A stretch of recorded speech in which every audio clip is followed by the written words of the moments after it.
नमस्कार मित्रों, एक बार फिर से आपका हमारे YouTube चैनल ज्ञान दस्तक 7 डेज में स्वागत है। आज हम पढ़ेंगे नवोदय परीक्षाओं में पूछे जाने वाले कुछ विशेष प्रकार के प्रश्न। ऐसे सवाल यदि परीक्षाओं में आते हैं तो आप इनको हल करने में काफ़ी समय लगा देते हैं और फिर भी ये सवाल गलत हो जाते हैं। तो चलिए सीखते हैं इन सवालों को एकदम बेसिक से। देखिए, पहला क्वेश्चन है आपका,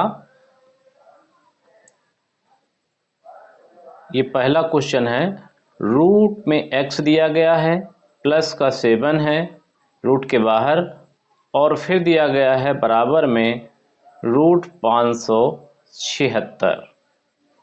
जब ऐसे सवाल को हमें हल करना पड़ता है तो हम यहाँ क्या करते हैं, सबसे पहले रूट के अंदर जो भी अंकिक मान दिया होता है उसका हम वर्गमूल निकाल लेते हैं। तो इस 576 का सबसे पहले हम वर्गमूल निकालेंगे। यदि आपको याद है तो रख सकते हो, नहीं याद तो आप आसानी से इसको निकाल सकते हो। यहाँ हम वर्गमूल कैसे निकालते हैं ये भी सिखा देंगे। 576 है, इसका वर्गमूल हमको निकालना है, तो दाईं तरफ से हम 2 के जोड़े बनाएंगे तो यहाँ 76 हो जाएगा, यहाँ 5 बचेगा तो इसको 5 लिख लेंगे। अब हम कोई ऐसा संख्या लेते हैं जिसका स्क्वायर 5 हो या फिर 5 से छोटा हो। तो यहाँ यदि हमने 2 लिया तो 2 का स्क्वायर जो हमारा आएगा 4 आएगा। अब हम इसको 5 में 4 घटाएंगे 1 आएगा। 76 का पुनः से उतारा ले लेंगे, पहले इस 2 को ऊपर लिख देंगे। अब हम 2 और 2 को प्लस करेंगे 4 आएगा। यहाँ कोई ऐसा अंक लेंगे जिसका स्क्वायर करने पर यहाँ पे 4 ले लेते हैं। तो 4 चौको 16, 4 चौको 16, 1 17, 176 हो जाएगा। घटाने पर शेषफल 0 हो जाएगा। तो आपका जो इसका वर्गमूल निकल के आएगा 576 का 24 हो जाएगा। अब हमें क्या करना है, इस रूट x को यहीं रखना है और हमको 7 को दाईं तरफ ले जाना है और 24 में माइनस कर देंगे, क्योंकि इधर ये प्लस का था। जब कोई संख्या दाएं से बाएं जाती है या बाएं से दाईं जाती है तो उसका चिन्ह पलटता है, यानी प्लस का माइनस हो जाता है, माइनस का प्लस हो जाता है। तो यहाँ प्राप्त हो जाएगा 24 में 7 घटाने पर 17। अब इस रूट को हटाना है हमको। तो यहाँ हम क्या करते हैं, जब रूट को हटाते हैं तो हम दोनों पक्षों का वर्ग कर देते हैं, इधर का भी और इधर का भी। दोनों पक्षों को वर्ग करते हैं तो इधर जब वर्ग करेंगे तो हमारा x बचेगा और इधर 17 गुणे 17 होगा, तो इस 17 गुणे 17 कर देंगे तो x बराबर प्राप्त हो जाएगा हमारा 17 सत्ते 119, बचेगा 11 और 17 एक कम 17, 17 में 11 जोड़ दिया तो हो जाएगा 28, यानी 289 हमारा आंसर निकल के आ जाएगा। इस प्रकार यह सवाल आपका पूरा हो गया। अब हम देखेंगे दूसरा सवाल। दूसरे सवाल में है रूट x प्लस रूट 196 बराबर 32। इसको जब हल करते हैं तो हमारा रूट x का मान हम नहीं निकाल सकते, तो पहले रूट x रख लेंगे, प्लस ये जो रूट का 196 दिया गया है तो इसका वर्गमूल निकालना होगा। तो इसका वर्गमूल यदि आपको पता है 14 होता है तो 14 लिख लेंगे, 14 14 में 196, यहाँ आ जाएगा आपका बराबर में 32। अब हम क्या करेंगे, इस रूट x बराबर फिर से यहाँ 32 और ये 14 बाएं से दाएं जाएगा तो माइनस हो जाएगा 32 में। तो यहाँ फिर से रूट का x बराबर हमारा बचेगा 12, 12 में 4 गए 8, यहाँ बचा 2, 2 में 1 गए 1, 18।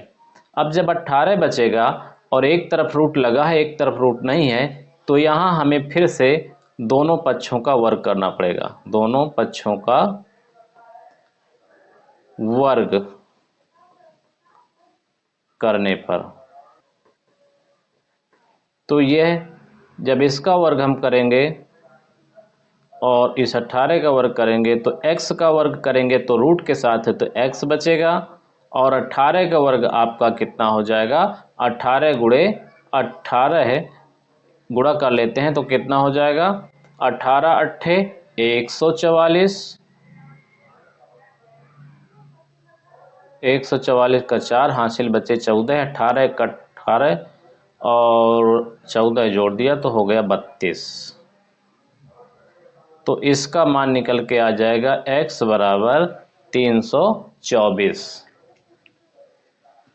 तो देखिए बच्चों कितना आसान है वर्गमूल जैसे इन सवालों को हल करना। यदि आप अच्छे से देखें तो वीडियो को हमेशा आप लास्ट तक देखा करिए, तभी आपको सारी कॉन्सेप्ट और पूरे पूरे सवाल समझ में आते हैं।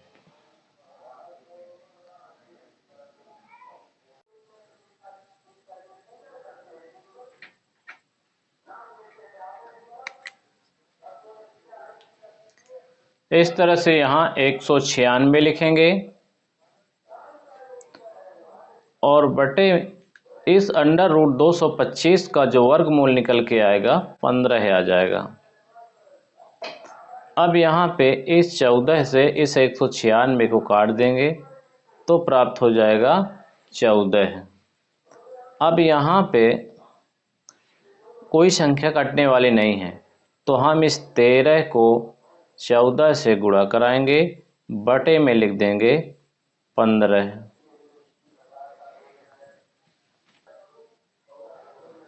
गुणा कराने पर प्राप्त होगा 14 × 42, 4 बचेगा, 14 कम 14 4 18, 182 बटे 15।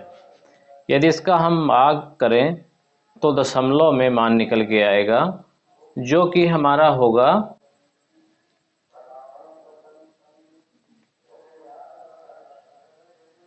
12.13। इस प्रकार इसका आंसर हो जाएगा 12.13। अब है आपका चौथा क्वेश्चन। चौथे क्वेश्चन में है 12 बटे रूट 324 प्लस रूट 144 बटे 18 दिया गया है। इसका हमें मान ज्ञात करना है। तो इसको हम हल करते समय सबसे पहले तो 12 लिखेंगे, जो संख्या अंडर रूट के अंदर है इनका वर्गमूल निकाल लेंगे तो 324 का जो वर्गमूल निकल के आएगा हमारा, तो वर्गमूल निकालना अब आपको आने लगा होगा, वर्गमूल आप आसानी से निकाल सकते हैं। 24 का वर्गमूल होगा, चलिए एक बार इसको फिर से निकाल लेते हैं। तो 324 एक बार पहले होगा, 1 लिख देंगे, यहाँ 1 1 2 हो जाए, घटाने पर 2, 24 का उतारा ले लेंगे। अब यह है आपका हो जाएगा 8, 8 28 64, 8 दूनी 16 6 22, 8 यहाँ भी लिख लेंगे। तो इसका जो वर्गमूल निकल के आएगा 324 का 18 आ जाएगा। तो यहाँ हम 324 का वर्गमूल 18 लिख लेंगे, प्लस अब आपको 144 का वर्गमूल आता है 12 होता है तो 12 लिख लिया, बटे फिर 18 कर लिया। तो क्वेश्चन मार्क अभी लिख देते हैं, फिर हम हल करते हैं। तो यहाँ पर यदि हम एलसीएम ले लें तो 18 का आपका कितना हो जाएगा, 18 और यहाँ पे 12, यहाँ पे पुनः से 12, तो निकल के आएगा 12 12 24, 24 बटा 18 हो जाएगा। यदि इसको हम और सिंप्लीफिकेशन कर दें तो यह कट जाएगा हमारा 6 से, 6 चौको 24, 6 तिरिक 18, तो इसका जो आंसर निकल के आ जाएगा आपका 4/3 हो जाएगा। तो बच्चों इस तरह से आप ऐसे क्वेश्चन सेकंडों में हल कर सकते हैं बिना समय गंवाए और अपना पेपर एकदम अच्छा बना सकते हैं। तो चैनल में जुड़े रहने के लिए आप चैनल को सब्सक्राइब कर लें। वीडियो अच्छी लगी हो तो वीडियो को लाइक कर दें और अपने मित्रों में शेयर कर दें। वीडियो देखने के लिए आपका बहुत बहुत धन्यवाद।